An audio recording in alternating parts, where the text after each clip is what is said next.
For everyone in their hosting era, this is the video for you because I'm going to be walking you through how to put together the most elegant dinner party with ease, just like the French.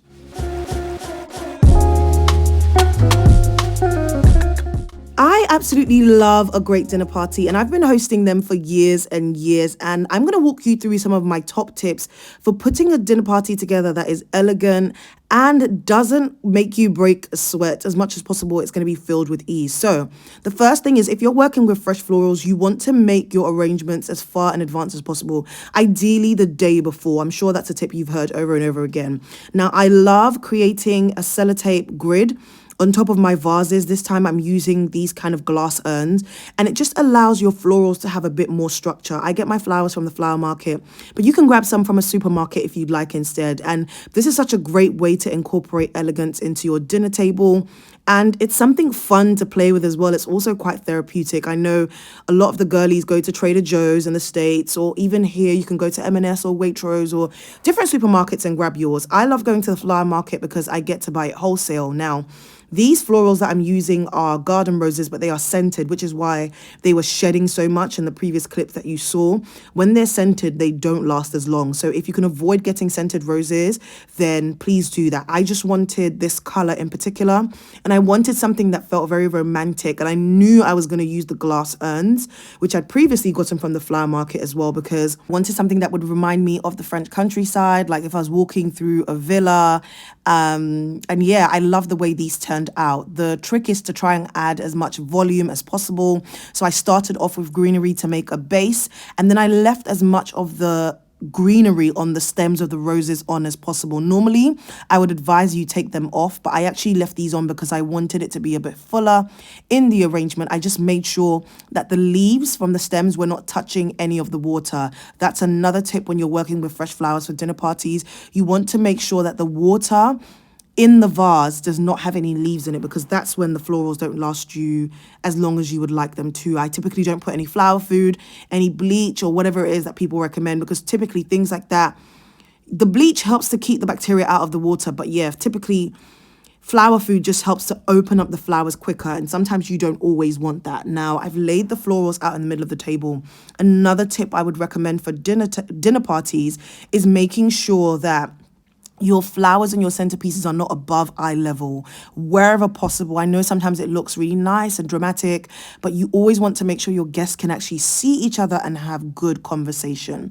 Then I've gone in with my glasses. Now, a great tip when you're hosting, if your glasses feel like they need a polish, I always go in with a kettle, some steam from the kettle, like I'll boil the water, have some steam, and then I will wipe these with, a paper towel. You can also get a polishing cloth to do this, but honestly, this leaves my glasses sparkling, because sometimes when they come out of the washing machine, the dishwasher, especially if it's hard water in your area, they have those stains on them. So I love giving my glasses a good polish before guests arrive. And this is kind of the layout of my tablescape overall. I've gone for pretty lace charger plates, and I made sure that my knives are on the right and my forks are on the left. If you have starter cutlery and main cutlery that are different sizes, please feel free to use these. I just use kind of the same size across the board, but everyone knows to work their way from the outside in. And the spoon goes on top, of course, if you have dessert. Now, the main dish here that I was creating was orzo, which is a fantastic option for when you're hosting a dinner party. You always want to make sure that where possible, most of the items that are going to be on your menu, if you are making multiple items, allow you to kind of prep as much as possible ahead of time. You don't want to be kind of frantic whilst your guests are around. And the trick with making dishes ahead of time is to really put some labor of love into building up that flavor. So that's why I'm using a mirepoix for my base for the orzo.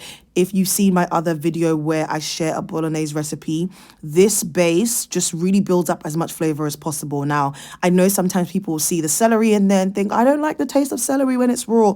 This is not going to taste like your celery juice that you're drinking in the morning. It's just going to build the most amazing flavor if you're making a pasta dish, if you're making a stew, a bolognese, anything of the sort. And it's onions, carrots, and celery, but I use shallots. And I saute it in extra virgin olive oil and some unsalted butter. You can use salted butter if you prefer, but the taste will always be different if it's actually butter and not a butter substitute like margarine or anything like that. So with orzo, like I said, you can make it as far in advance, ideally maybe in the morning or in the early afternoon before you're hosting, and simply just reheat it. You can maybe make it a tiny bit al dente and then reheat it by adding a tiny bit of, a broth like chicken stock or beef stock broth to the dish. Now, this is a video of me making it that I've taken from my Instagram because the lighting wasn't great when I was showing it from my actual camera. So I've just sauteed the mirepoix, added some pancetta, added some green seasoning, then the orzo and a chicken stock pot and some white wine, some honey, sauteed this, added some hot water, and then some summer vegetables. You can see the recipe on my Instagram page, which is at Marbie's Kitchen. I sauteed the vegetables that were going to go into the orzo in a different pan simply because you want to make sure you maintain as much texture as possible in the dishes that you make. And sometimes adding things like prawns or shrimp or vegetables at the very end allows there to be some texture in there. It doesn't cook down for as long as the orzo, where it just turns to mush if you left it in there. Then I made a board. Now, this is another hack when it comes to hosting dinner parties. Sometimes you can create something for people to graze on, like a charcuterie board or just a board with some grapes and some baguettes. I added some boisson, which I also added into the pasta. And it was just great for people to be able to nibble on once they come in, especially if I needed to buy myself some time. Now, for the easiest dessert on the planet. I feel like sometimes there is a pressure when you're hosting to think you need to make everything from scratch. And I'm such a huge advocate for not having to do that. If it's possible and where you can get things that have great quality, buy some stuff ready made and just dress it up.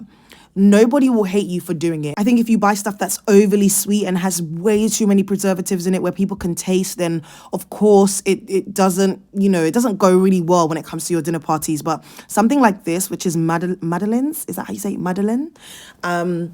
I absolutely love this as a hack for a dessert with low stress. You basically arrange some on a platter, you arrange some fresh fruit, and you whip some cream. I added a little bit of vanilla to my cream, and you can even add maybe just a splash of whiskey or maybe amaretto or even just some other liqueur that you think tastes great. And you simply have your dessert ready to go. You add some to a plate, add some whipped cream, which was double cream that I just whipped up, and then some fresh fruit. And honestly, how will they know? I mean, they'll know, but who cares?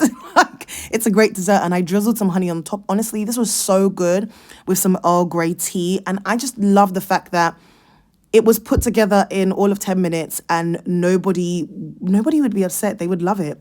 Now, back to the tablescape. I figured that I wanted to add some vases where I would add candles because it didn't feel like there was enough variety with just the florals. And I love the way candles add some warmth to a tablescape, especially once you light them up.